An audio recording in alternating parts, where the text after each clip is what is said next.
Hey guys, welcome to another video, and in today's video I'm going to be showing you guys how you can protect your Roblox game from alternative accounts and potential cheaters and exploiters.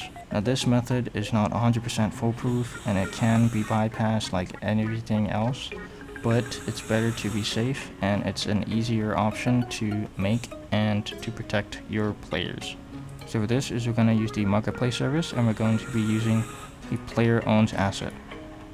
What this does is it checks the inventory of the player, and it would check the ID, the asset ID of the hat, model, sounds, whatever. The next thing that I'm going to be doing is also AccountAge, which is something that most games nowadays use to prevent alternative accounts.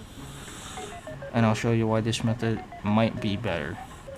Now, the first thing that you want to do is run over to roblox.com/develop or create.roblox.com/creations. Either one works. And then you want to create a new experience or go into or edit the experience that you already have. Now that you're in Roblox Studio, you would want to click Baseplate or any given game that you've already created. Now that you're in Baseplate, you'd want to head over to Service Script Service. You're going to press the plus icon and you want to enter a script. I'm going to name the script Player Verification. I'm going to add a comment here just to make it better for me. And I would want to first define the player. So I'm going to do local players. I'm going to get the player service. So I'm going to do game::get service players. Next I'm going to do is get the marketplace service. I'm going to do local marketplace service game::get service marketplace service. And then now I'm going to do the variables, which would be the asset ID for the item that I'm looking for. And the item that I'm looking for is this item right here, verified, bonafide, platified. What is this item? This item basically is given to you for free when you verify your Roblox account with your email address or your phone number. And what I want to do is I want to go to the URL search bar and I want to copy the ID of this. And then I'd want to head right back to Studio. And then I would insert the asset ID right here. Now I'm going to define the code. I'm going to make the code. So I'm going to make a function. I'm going to do local function on player added, and I'm going to pass in a player argument. Next thing I'm going to do is I'm going to do local success, comma, player owns asset. I'm going to wrap that in a p call, which is a protective call. A protective call basically means if the code fails. Oh, sorry, I forgot the equal sign there. If you want an equal. A protective call basically means if there's an issue with Roblox's services, or there's an issue with that specific function or line of code, instead of breaking everything and killing the rest of the code, it would skip this code if there's an issue and continue, so it would not break anything of the code. That is how I learned it, and that's the explanation that I'll give you. So I will do equal then marketplace service dot player owns asset, comma, marketplace service, comma, player, comma, asset ID. This basically checks if the player that joins the game owns this item, which is the verified, bonafide, platified. Then I'm going to do if player owns asset, then I could just do nothing, but in this case I'll just print it out and just say player.name owns this item. And then I'm going to do else.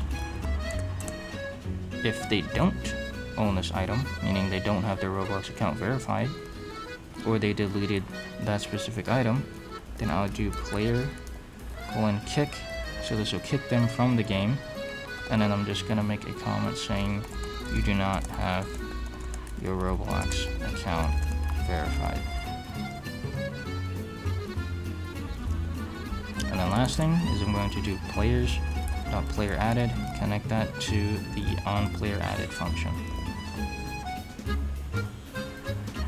Again, to summarize, this basically means if this would grab the asset ID of this hat, which is the verified hat, and if the player owns the asset, then it can do nothing, but in this case it would print out the player's name and this would say the player owns that item.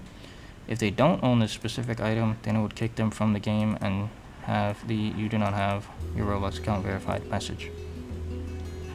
So I'm going to test that real quick.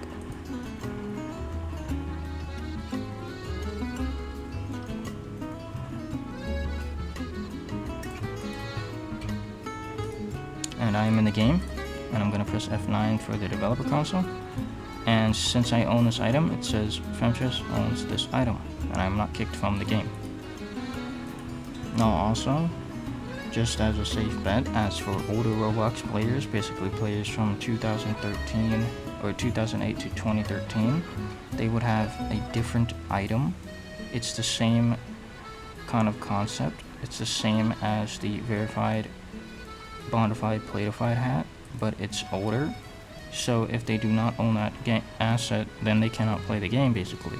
So we're going to add another variable, which is local legacy asset ID equals, and then I'm going to go add or grab the item, which is the verified sign. It was created on March 8th. So again, I'm going to grab the ID of this item. I'm going to head back to Roblox Studio, and I'm going to paste in the ID right here. And all I need to do is do the same thing, but you just add OR. So it's marketplace service player owns asset, comma marketplace service, comma player, comma legacy asset ID. So if they own the verified, bonafide, platified hat, or they own the verified sign, then it would print out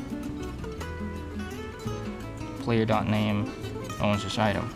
If they don't have either one of these, then it would simply kick them out of the experience. Now, my reasoning on why this is kind of better than AccountAge, of course this can be easily bypassed if people create multiple email addresses, but also at the same time this gives security to the players, basically kind of forcing them to verify their account, but also means that you will not get a lot of alternative accounts, because a lot of alternative accounts do not have email addresses verified. Therefore, they cannot join the game. So of course people are going to be like, okay, so I want to add AccountAge. I don't want this marketplace service thing, and that's fine too. So I'm going to show you guys how to do that. So you go to server script service, and you add a script. Then you would also again get the player service. I'm going to do players game get service players, and I'm going to do local AccountAge equals, and this is in days, so I'm just going to say 7 days. Then I'm going to make another function, so local function on player added again, and I'm going to add the player argument. Then I'm going to do if player.AccountAge is less than AccountAge, then player kick, and then you need to have at least your account has to be at least 7 days old. And that is basically it. So you want to add players.playerAdded, connect that to the onPlayerAdded function. And that is the account age for you.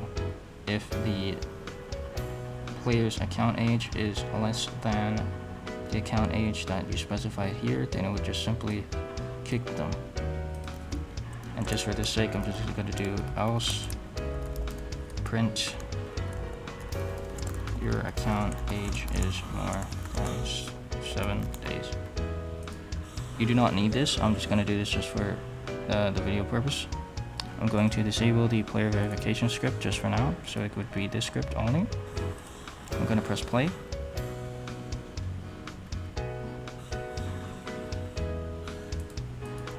And when I press F9 to the developer console, it would say my account age is more than 7 days. And if I change this to, I don't know, that amount of numbers, and I press play, then it would kick me from the game and it would say my account has to be at least 7 days old, because that is the kick message over here.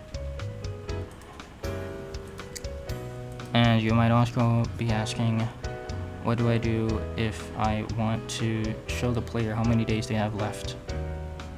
So I'm going to put 7 back again, and I am going to go back into the onPlayerAdded function, and I'm going to put another variable, so local days left equals account age minus player.accountAge. Basically, it's the number of your account age minus the player's account age, or vice versa.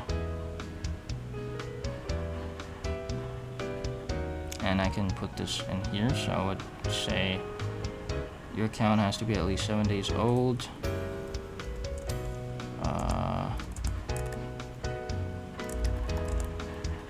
You have days left until you can play. And I'm just going to change this number to a ridiculous amount just because my account is over than 7 days old.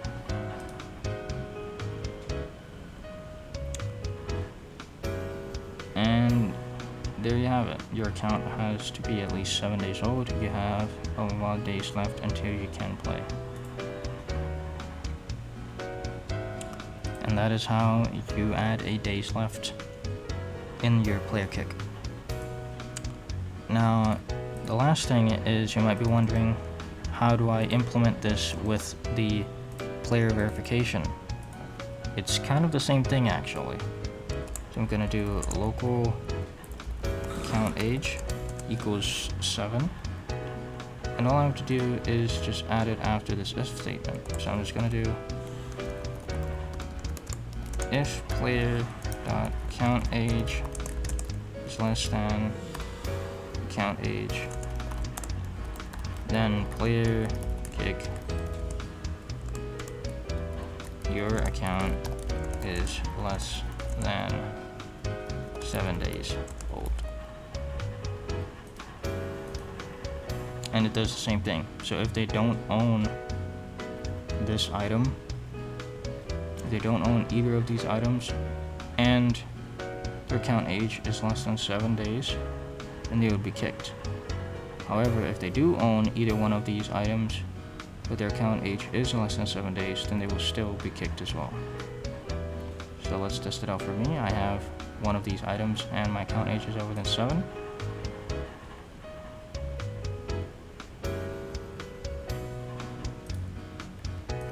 I'm gonna press F9, and I own this item and I have not been kicked. Now if I change the account age to 5,000 and I press play,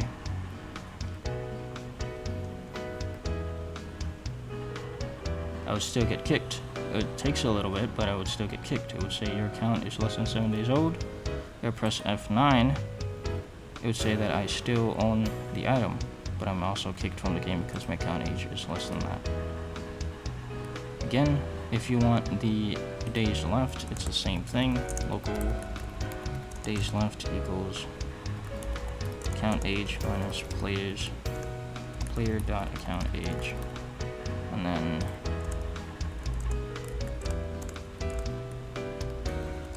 you have days left until you can play. And then if I press play again, I said it's still at 5,000. It would check to see if I own the item, and I did own the item. However, my account age is less than that. It's less than 5,000, so it's less than 7 days old because that's what we put there. And you have blank days until I can play again. And that is it. That is how you add a simple player verification script to your game for account safety and to prevent alternative accounts and potential exploiters. Of course, all of this can be bypassed easily. There are services that do bypass the account age limit as well, aka people that have alternative accounts that are more than days that people set it. And this is not foolproof, this is not 100%, but at least it's something to protect your game from potential bad actors. And that is it. That is all I have for you guys today. I hope you guys enjoyed. I hope you guys learned something today. Again, I'll leave the documentations and the script and everything in the description below if you want to learn and you want to get more information about it. And yeah, also if you haven't checked my player invite prompt video already, I'm gonna put that on screen, and it would also be in the description or pinned comment below. And yeah, I appreciate you guys, and I will see you guys in the next one. Peace.